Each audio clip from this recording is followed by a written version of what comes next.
নতুন দেখতেছেন ভিডিওটা দয়া করে একটা লাইক দিন যাতে করে আমরা উৎসাহ পাই, আর নতুন হলে একটা সাবস্ক্রাইব করুন। ভিডিওটা বড় হতে পারে কিন্তু অনেক ইনফরমেশন জানতে পারবেন লিবিয়া সম্পর্কে, ভিসা সম্পর্কে লিটন ভাই বলবে। তো ভিডিওটা দেখতে থাকুন আর একটা নতুন হলে সাবস্ক্রাইব করে দিন। আসসালামু আলাইকুম ভিউয়ার্স, আশা করি আপনারা সবাই কেমন আছেন। আমরা আলহামদুলিল্লাহ ভালো আছি। আজকে আপনাদেরকে কিছু ইনফরমেশন দেওয়ার জন্য আমরা আজকে ভিডিও করতেছি। আমাদের ভিডিওটা মূলত একটি গুরুত্বপূর্ণ ইনফরমেশন নিয়ে। আমাদের কমেন্টের মধ্যে অনেকে প্রশ্ন করে ইতালিতে আসলে ডকুমেন্ট কীভাবে কী করতে হয় না করতে হয়। লিবিয়া দিয়ে অনেকে আসে অথবা থার্ড কান্ট্রি হয়ে আপনারা অনেকে আসে। তো আমরা যারা লিবিয়া দিয়ে আসে হয়তোবা আপনার রিসিভ করার পরে তাদেরকে ইন্টারন্যাশনাল ফিঙ্গারপ্রিন্ট রাখার পরে তাদেরকে বিভিন্ন ক্যাম্পে শিপ করা হয়। তারপরে তারা বিভিন্ন ওই ক্যাম্পের মাধ্যমে ডকুমেন্ট সব কালেক্ট পায়া থাকে, তারা ওইখান থেকে এগুলি কালেক্ট করে। আর থার্ড কান্ট্রি হয়ে যারা আসে তারা অনেকেই বিভিন্ন যারা ওই ক্যাম্পের শিফট হয় তারা ওই ক্যাম্প থেকেই কাগজপত্র পেয়ে থাকে, কিন্তু বাইরে যারা থাকে তারা অনেকেই বোঝে না কী করবে, কী কাগজপত্র কী করতে হয় না করতে হয়। তো এই ক্ষেত্রে ফার্স্ট টাইমে আপনাকে যখন ইতালিতে আসবেন নতুন ডকুমেন্টের জন্য, তো ফার্স্ট টাইমে আপনাকে কনসুলেটে গিয়ে একটি ফর্ম ফিল আপ করতে হবে। আপনার 6 মাসের ডকুমেন্টটা যেটা পাওয়া হয় ওই ডকুমেন্টের জন্য 6 মাসের ডকুমেন্ট পাওয়ার জন্য ফার্স্টে ফর্ম ফিল আপ করবেন। ফর্ম ফিল আপ করার পরে তাদের কাছে ফর্মটা জমা দেবেন। জমা দেওয়ার পরে তারা হয়তো বা কোনো একদিন আপনাকে কল করবে বা ডাকবে। ডাকার পরে আপনার একটা আছে 16 ইউরো দিয়ে মার্কাদা বলো, ওইটা নিয়ে গেলে তারপরে তাদের যে ডেট দেওয়া ওই ডেট অনুসারে গেলে ওইখানে তারা আপনার ফিঙ্গারপ্রিন্ট রাখবে, প্লাস আপনার ছবি উঠে রাখবে। তারপরে আপনার ওইগুলি রেখে আপনাকে ফর্ম দিয়ে স্লিপ দিয়ে দেবে। অনেকেই আপনার এই স্লিপটা দিয়ে দেয়, আবার কারোর সাথে 6 মাসের কাগজ দিয়ে দেয়। যারা স্লিপ দিয়ে দেয় স্লিপের তারিখ দেওয়া থাকে দ্বিতীয় তারিখে, পরবর্তী তারিখে গিয়ে 6 মাসের কাগজ আনতে। আর বিশেষ করে যারা থানায় ক্যাম্পে থাকে আপনারা অনেকে ভয় পান, বুঝি থানাতে গেলে কি জিজ্ঞাসা করে, 6 মাসের ডকুমেন্ট আনতে গেলে জিজ্ঞাসা করে কিনা বা কি প্রশ্ন করবে না। ক্যাম্প থেকে আপনি যখন 6 মাসের কাগজ আনতে যাবেন তখন আপনাকে কেউ কিছু জিজ্ঞাসা করবে না, যাবেন আপনাকে 6 মাসের কাগজ তারা দিয়ে দিবে, বা ওই আগের সিস্টেমের মধ্যে একটা স্লিপ দিয়ে দিবে ফিঙ্গারপ্রিন্ট রেখে। পরবর্তী স্লিপের তারিখ অনুসারে আপনারা গিয়ে 6 মাসের কাগজ নিয়ে আসবেন। এখানে আপনার ভয় পাওয়ার মতো কোনো কিছু নাই। তারা আপনাকে কোনো কিছু জিজ্ঞাসা করবে না বা কোনো প্রশ্নই করবে না। আর যদিও হয়তো বা একটা বা দুইটা প্রশ্ন করেন না, তবে করার সম্ভাবনা থাকে। যদি করে জিজ্ঞাসা করবে যে কেন আসছে বা কীভাবে আসছে।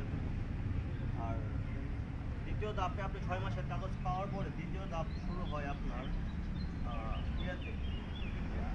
কমিশন। সেকেন্ড টাইমে আপনার সেকেন্ড কাজটা হচ্ছে কমিশন।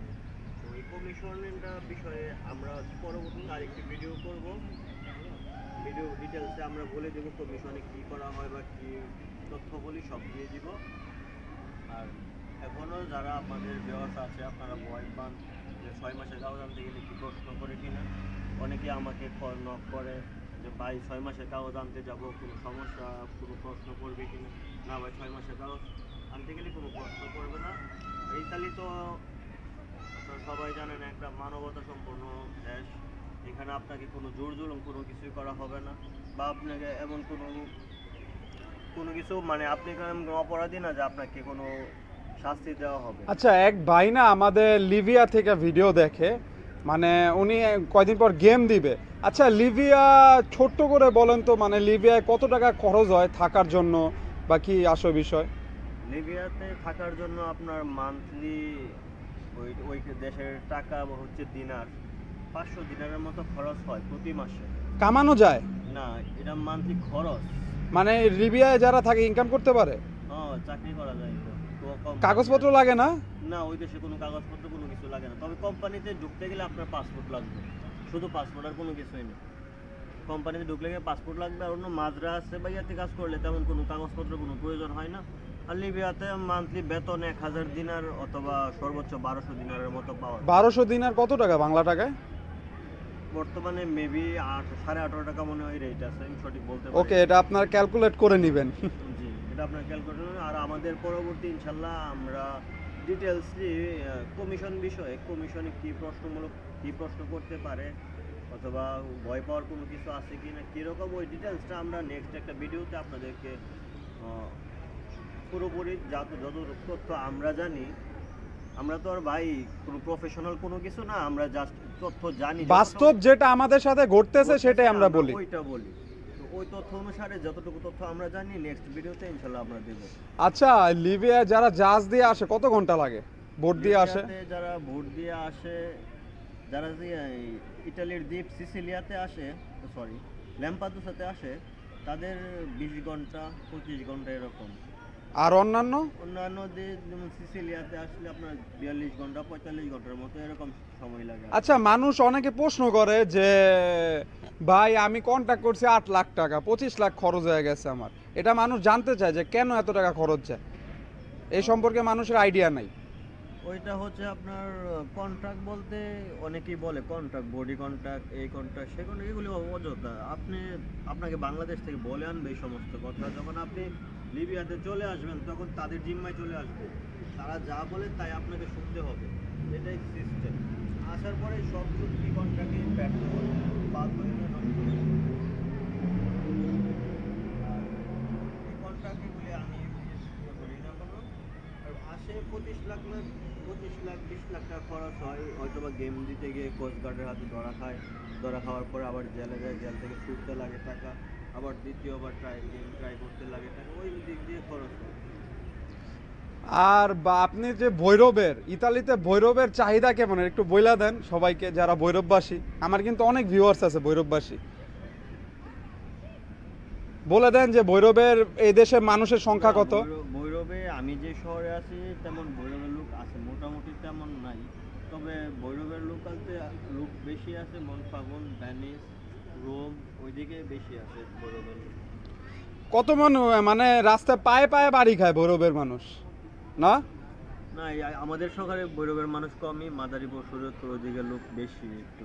মাদারীপুরের লোক ভরা। যখন আমরা আসছিলাম, বিশেষ করে আমি আসছি যখন, তখন ভৈরব বাঙালি তেমন ছিল না, মোটামুটি ছিল। এখন আজকে 4-5 মাসে অনেক বাঙালি হয়েছে, অনেক বাঙালি এসে পড়ছে।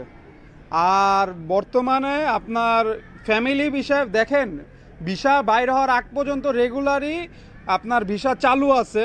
মানে আমার কথা হয়তো বুঝেন নাই, মানে মানুষ রেগুলারই ইতালিতে প্রবেশ করতেছে।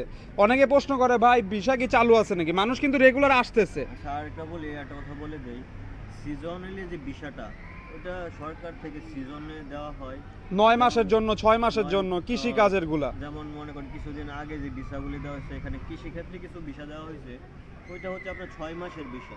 6 থেকে 9 মাসের বেশি না, এমনিতেই 9 মাস বেশি হলে। আরেকটা ভিসা হইতেছে স্পন্সর ভিসা, ফ্যামিলি ভিসা। আচ্ছা, স্পন্সর ভিসা মূলত আপনার 2 বছরের কি 1 বছর দিয়ে থাকে, রেস্টুরেন্ট, তারপরে বিভিন্ন ক্যাটাগরির কাজ হয়ে থাকে, বিভিন্ন ডকুমেন্ট লাগে, এটা বইলা দেন, মানুষ তো এটা বুঝে না। ডকুমেন্ট লাগবে। আর ওই কাজগুলি হচ্ছে বিভিন্ন ক্যাটাগরিতে। রেস্টুরেন্টে গেলে আপনার হয়তো 9 মাসের, মানে সিজন অনুযায়ী 6 মাস, মূলত 6 মাস কাজ থাকে আপনার। এগ্রিকালচারে 9 মাস আর এই রেস্টুরেন্টে 6 মাসের মতো কাজ থাকে। ওই কাজের উপর ভিত্তি করে আপনাকে ওই ভিসার ইয়াটা দেওয়া হয়, কাজের সময়টা দেওয়া হয়। আর আরেকটা ভিসা হচ্ছে এমনি এটা বইলা দেন, সিজনালের থেকে আপনার নন সিজনাল ভিসাটা ভালো বেশি। নন সিজনাল ভিসাটা ভালো বেশি, কিন্তু এটা তেমন পাওয়া যায় না। হ্যাঁ, অনেক টাফ, ওইটা অনেক টাফ। কিন্তু সিজনাল ভিসাগুলি কিছু দেওয়া হয় যা মানুষ মানে আসতেছে আর কি মোটামুটি। আরেকটা বিষয় হইতেছে আপনার ফ্যামিলিগত ভিসা, যেটা ওইটা আপনার সবসময় ওপেন থাকে, সবসময় এটা চালু থাকে। যাদের ফ্যামিলি আছে, অন্য ফ্যামিলির মেম্বারদেরকে আনতেছে, ওইটাও সবসময় খোলা থাকে।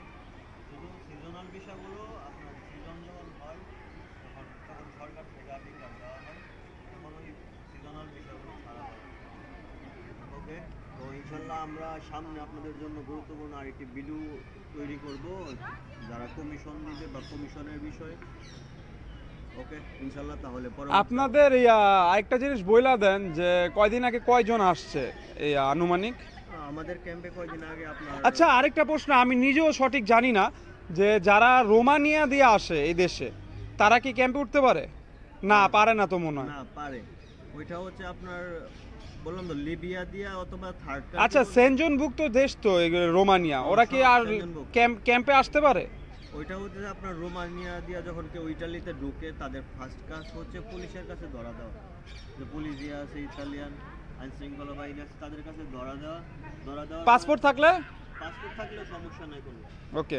তো তারা তাদেরকে নিয়ে যাবে কস্তরায় নিয়ে তাদের একটা ফর্ম ফিল আপ করবে। ফর্ম ফিল আপ করার পরে তারা যেই ক্যাম্প ভালো মনে করে আপনাকে ওইদিকে শিফট করে দিবে। মানে থাকতে পারবে কোনো ফ্যাক্ট না। আর যাদের কাগজপত্র নাই তারা পারবে?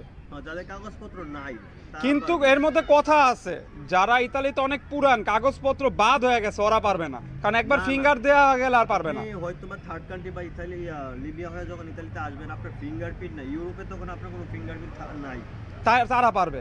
কিন্তু যখন আপনার তারা ফার্স্ট টাইমে আপনাকে রিসিভ করে দৌড়বে বা আপনি থানায় গিয়ে ধরা দিবেন, তখন আপনার ফিঙ্গারপ্রিন্ট রাখবে ফার্স্টে। যখন আপনার ফিঙ্গারপ্রিন্ট হয়ে যাবে তখন আপনাকে ইয়াতে ক্যাম্পে শিফট করে দিবে। আর যখন আপনারা কাগজপত্র আছে, সাপোজ মনে করেন এখন আমার কাগজপত্র এত যে সব আছে, কিন্তু আমি ইচ্ছাকৃতভাবে আমার কাগজ রেডি না করে আমি ফালায় রাখতে এগুলি নষ্ট করে ফেললাম, আমার কাগজ এখন বাতিল হয়ে গেছে। তো এখন আমি আবার ইচ্ছা করে যে আমি ক্যাম্পে উঠবো, এটা পারবো না, এটা হবে না, সম্ভব। ওকে ইনশাল্লাহ, তাহলে আমরা নেক্সট আর একটি গুরুত্বপূর্ণ ভিডিও নিয়ে আপনাদের সামনে আসবো। ভালো থাকবেন ইনশাল্লাহ, ভালো থাকবেন আর আমাদেরকে বেশি বেশি করে সাপোর্ট করবেন, কারণ আপনাদের সাপোর্টে আমাদের মূল উৎসাহ। আপনাদের সাপোর্ট পাই বিদায় আমরা ভিডিও করতে এত ভালোবাসি, আর আপনাদের ভালোবাসে আমরা এতটুকু আগে আসছি। ধন্যবাদ সবাই।